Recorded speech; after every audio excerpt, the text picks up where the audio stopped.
Debbie. I've got your back. One day later. Come on. Let me get my shoes.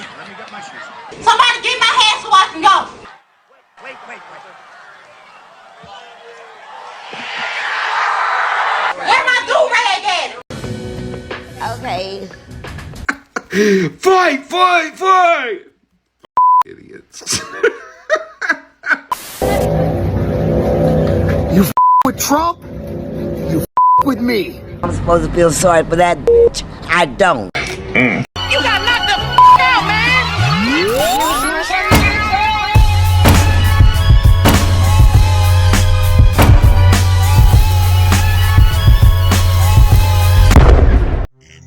What's going on, y'all? What it is. So let's go ahead and slide on this topic. And the first thing I want to get out the way is that I want to send my condolences to the individuals that lost their lives at 45's rally this past weekend in Pennsylvania. And I also want to send a speedy recovery to those who were injured. I'm just wishing everybody the best that was negatively impacted by the situation. It was pure pandemonium. People were still recording when the shots were going off. You could see the look of terror in some individuals' eyes as they tried to find the nearest exits to get the hell out of there. And then you also seen some individuals that were so shocked that this was taking place that they couldn't move. All right, so with that said, let's go ahead and talk about the individual that's responsible for trying to take out Trump. So his name is Matthew Crooks. He was 20 years old. He worked at a local nursing home in the kitchen. He was a cook and he was a registered Republican, but he later on ended up donating $15 to a liberal campaign called the Act Blue in 2021. So I think that his ideology shifted just a bit, but he was a registered Republican. Now, what's interesting about Matthew Thomas Crooks, it seems as though he was recruited to participate in a commercial that was sponsored by BlackRock. Now, for those of you who are not familiar with who BlackRock is, they basically are a company, an investment company that controls the entire world, or at least they're one of the entities that control the entire world. They have their hands in everything. Now, I can't play too much of this, but I do want to play you a small clip of Matthew Crooks being in this video that BlackRock sponsored, and then I'll be back. My name is Brian DeLallo. I teach AP and honors to come to school.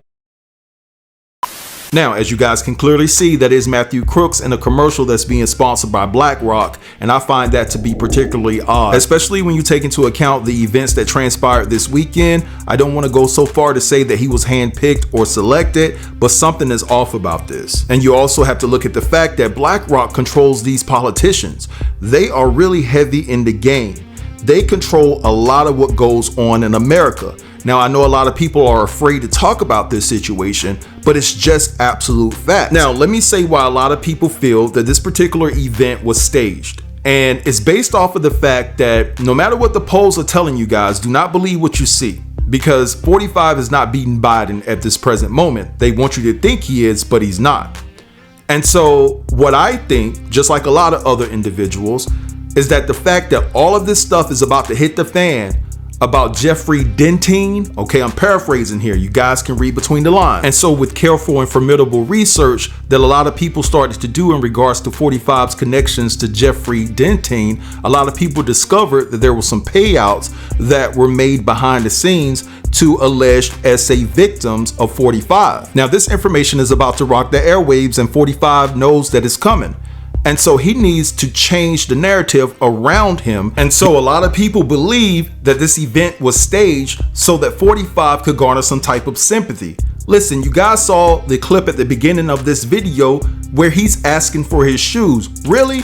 You just had an attempt on your life and you worried about getting your shoes? And then on top of that, once Secret Service surrounded him and tried to protect him, he finds a way to stick his head out, not knowing if there's another threat out there.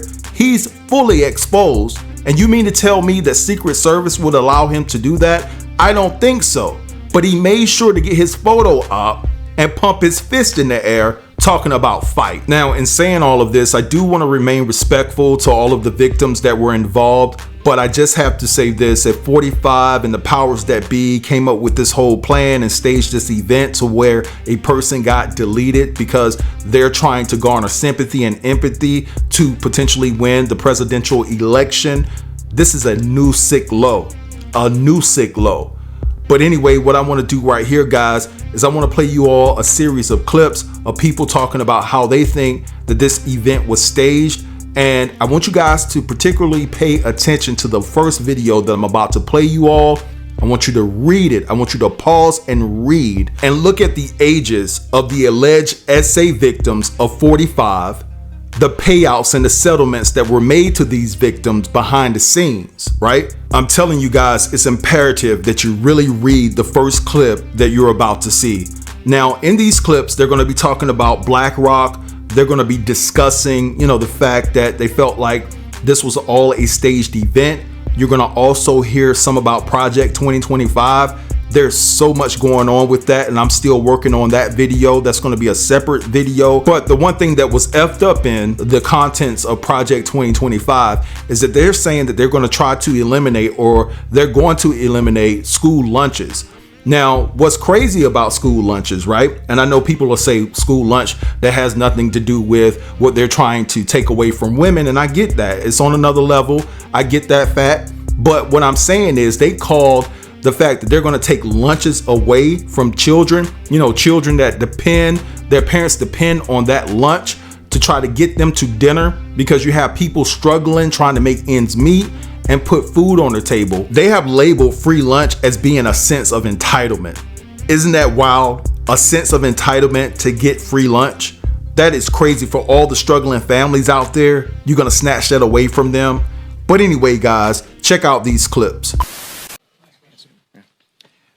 So like Chairman Aguilar said, we hear a lot from our constituents on different issues, but something I've heard that doesn't seem to be being covered are the Epstein files.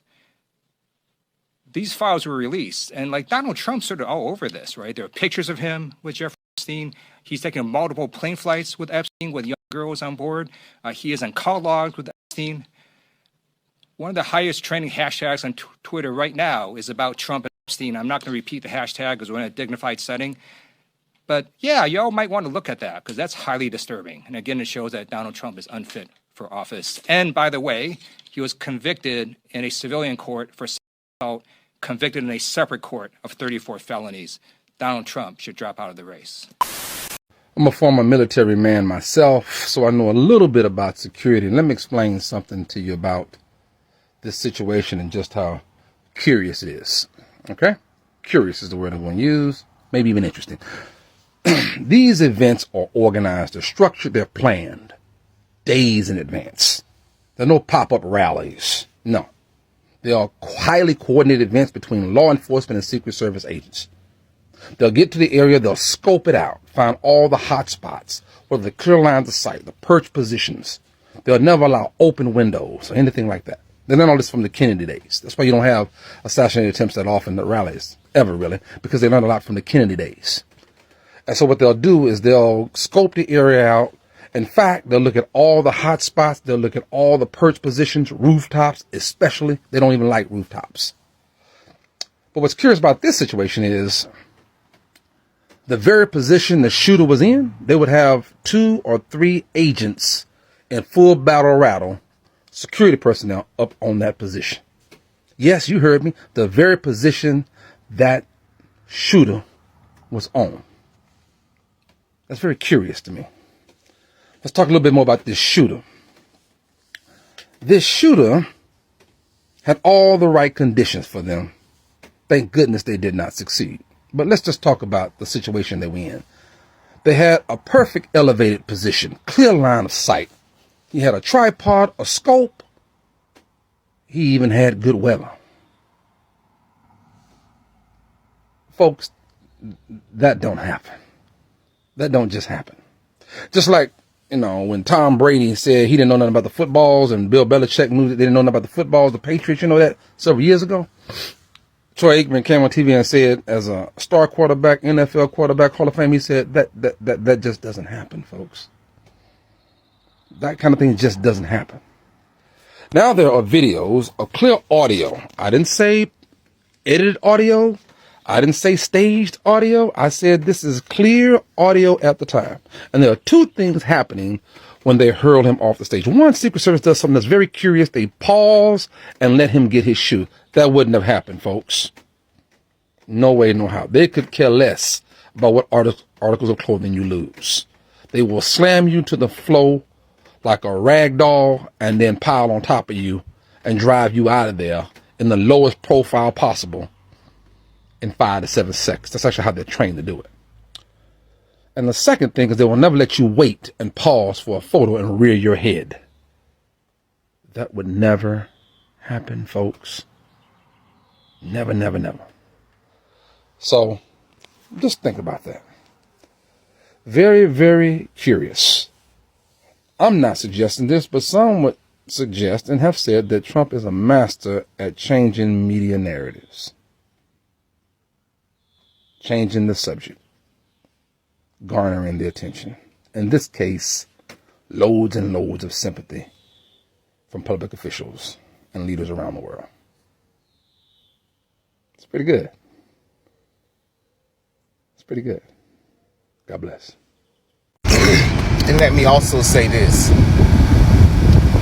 Donald Trump needed to change the narrative. That's why I say that this is staged. Y'all were digging too deep into that case. Y'all were digging too deep into Project 2025. Too many Googles was coming up. People were searching it and finding out what he was planning on doing. Too many people were looking up that case where the young lady filed against him where she says he assaulted her. He needed to change the narrative. And he needed y'all to get sympathetic for him. That's why he did this. That's why they staged this bull. And this is what it is. It's staged bull. And if you fall for it, you're stupid. When have anybody ever been shot with an AR-15 and it didn't take their head off? Or it didn't hurt them catastrophically? I ain't never heard nobody getting shot with no AR-15 and still having their ear. That man got shot with a damn pellet gun. And they staged the Ku Klux Klan member that was behind him and whoever. This is all staged and planned. Y'all better wake up. These people will do anything for power. Anything. This man is selfish, self-centered, he's a gut bucket of trash. And y'all sitting like his wife, be nice. Be nice for what? He wasn't nice when Paul Pelosi got hit with that damn hammer. He mocked that man. That man 80 years old. He made jokes about it. About them trying to assassinate Nancy Pelosi. Karma comes back to you. Karma is no joke. And when it comes back at any time. You never know. Karma doesn't see race. It doesn't see money. It doesn't see your economic status. Karma doesn't care. It does not care. But this is staged. This ain't karma. This is just changing the narrative to get sympathetic votes from people. And people are so damn crazy, they're going to do it. They're going to vote for him. I would call to get him off the ballot if I was Republican. Because they know this is bullshit. And for the Republicans that are saying that this is Joe Biden's fault, go to hell. Lauren Boebert, J.D. Vance, all y'all idiots, go straight to hell. That man is a good man compared to the obvious. Y'all supporting Satan, Spawn, because that's what he is. Y'all have a good day. How many of y'all fans of the WWE or the NBA or the NFL? Soap operas. It's one thing they always tell you. It's entertainment.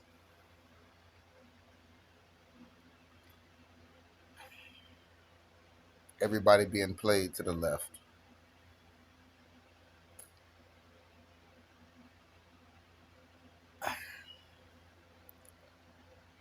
Snipers don't miss.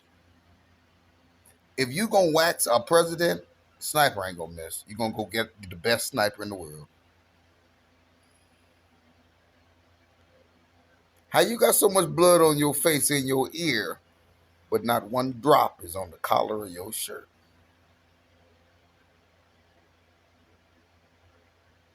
We being played. Big old movie, y'all. It's a big old movie. We need to talk about it. Project 2025. What is it? Who wrote it? Where did it come from? The entire far-right blueprint is 920 pages and 30 chapters. You're not going to read all that. I don't expect you to. And if you haven't even heard of Project 2025, that's okay too. But you do need to know what's in it because it's pretty terrifying. Think a playbook for Handmaid's Tale, essentially turning the US into Gilead. I've looked for some good, easy explanations of Project 2025, and there really aren't that many. This is going to be the most comprehensive and simple explanation of 2025 that you're going to get. So background, Project 2025 dates back to 1973. That's when the Heritage Foundation, a very powerful conservative think tank based in Washington, D.C., was founded. They are the writers and the architects of Project 2025. And their main mission and goal is to move America to a more far-right Christian nationalist state. They originally came to prominence when they wrote their first manifesto in 1981 titled A Mandate for Leadership. And get this, those very same policies were the ones that were used and implemented in the Reagan administration. Seriously, around 60% of the 2,000 proposals written in the manifesto were implemented by Reagan. So now they're back again with a new edition, and this new edition is known as Project 2025. And it's supposed to provide guidance for the Don or whoever becomes the next Republican president. And these 900 pages and 30 chapters are written by professors, doctors, scientists, lawyers, scholars on each subject. And they've divided Project 2025 into 4 main pillars. The first is policy, which is this big book. The second is personnel. They're creating this huge conservative database, think LinkedIn, but for DJT loyalists. The third pillar is training. They set up this online educational system called the Presidential Administration Academy, where they teach their views and ideology in a course. And the fourth is called Playbook, which is an action game designed for how they're going to get everything done. Now let's get into some of the very concerning things on their wish list for DJT's second term. Starting off strong on pages 450 to 503, they're calling for a complete ban on abortions. Not very shocking. Page 319, they're saying the Department of Education should be eliminated.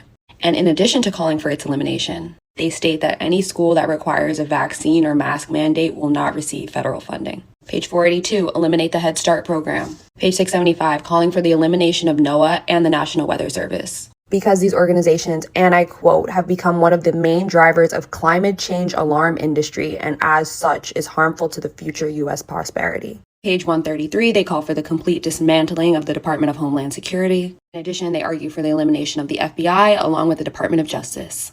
Page 5, they call for a complete ban on corn, writing that corn should be outlawed, the people who produce and distribute it should be imprisoned, and anyone else who participates or facilitates it should be registered. Page 104, reverse policies that allow transgender individuals to serve in the military. Gender dysmorphia is incompatible with the demands of the military service, and the use of public monies for transgender surgeries or to facilitate abortion for service members should be ended.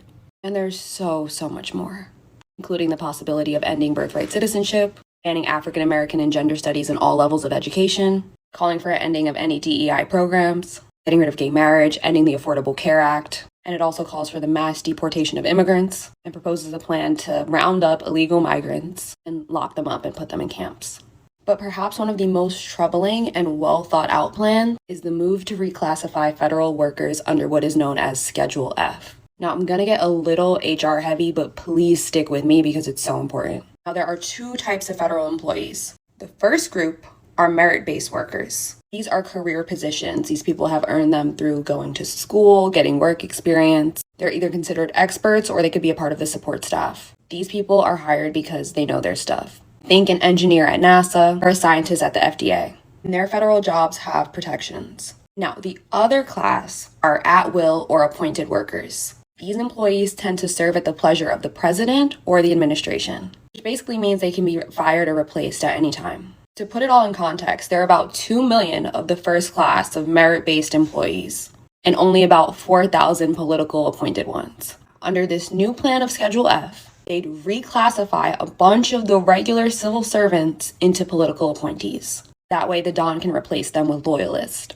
Now, how does replacing all of these people help him carry out his plan? Let's do an example. Under Schedule F, DJT could take a scientist at the FDA, fire him, and then replace him with, let's say, a scientist who wouldn't give clearance to birth control or the abortion pill, therefore making it illegal and inaccessible without having to go through the courts, without having to go through Congress. By the way, they specifically lay this out in the plan in the 900 pages. Now, remember what I said about the whole conservative LinkedIn? That's the database they're going to use to fill these positions. A bunch of unqualified loyalists. And in October of 2020, actually, DJT tried to do this. He tried to implement Schedule F. He signed it into order, but then he lost in November. And the whole thing was pretty much a secret, but Biden then immediately repealed it. But if he wins this time, they say it'll be one of the first acts of his presidency. Now, the Don has come out and said he doesn't know anything about this Project 2025 and has been trying to distance himself from it. But at least 26 authors and people who are associated with Project 2025 served in his very own administration, including Russ Voigt, John McKinty, Stephen Miller, and many others. Also, his own platform, Agenda 47, just sounds like a SparkNotes version of Project 2025. The president of the Heritage Foundation is calling Project 2025 the new American Revolution. The second DJT term could lead the way. I don't consider this meaning recording with me. You don't have to. This is New York. It's a one-way I know. state. Right? Well, okay, but you asked me some questions, but please don't record me right now. I can't agree to that. I mean, you work for a very powerful institution. Okay, then I will not talk to you. Well, just let's take a look at what you say here.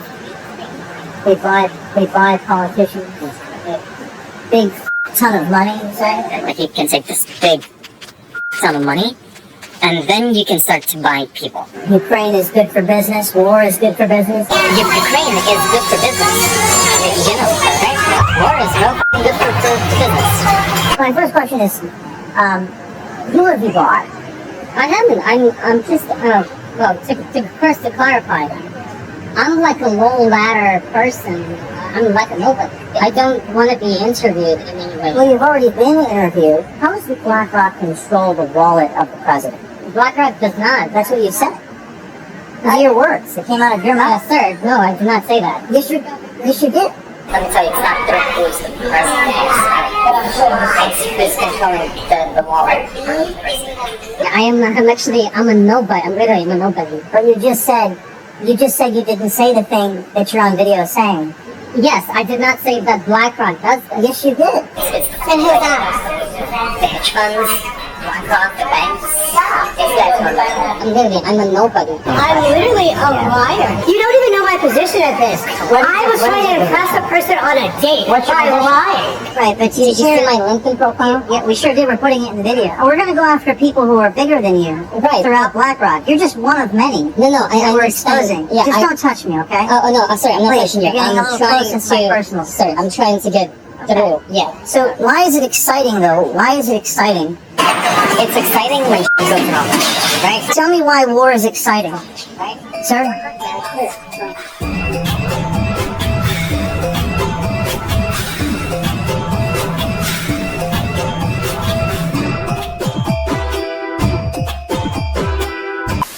This company literally owns the world. BlackRock is a company you probably never heard of. In less than 30 years, its founder became so powerful that he's made investors billions of dollars and can control economies around the world.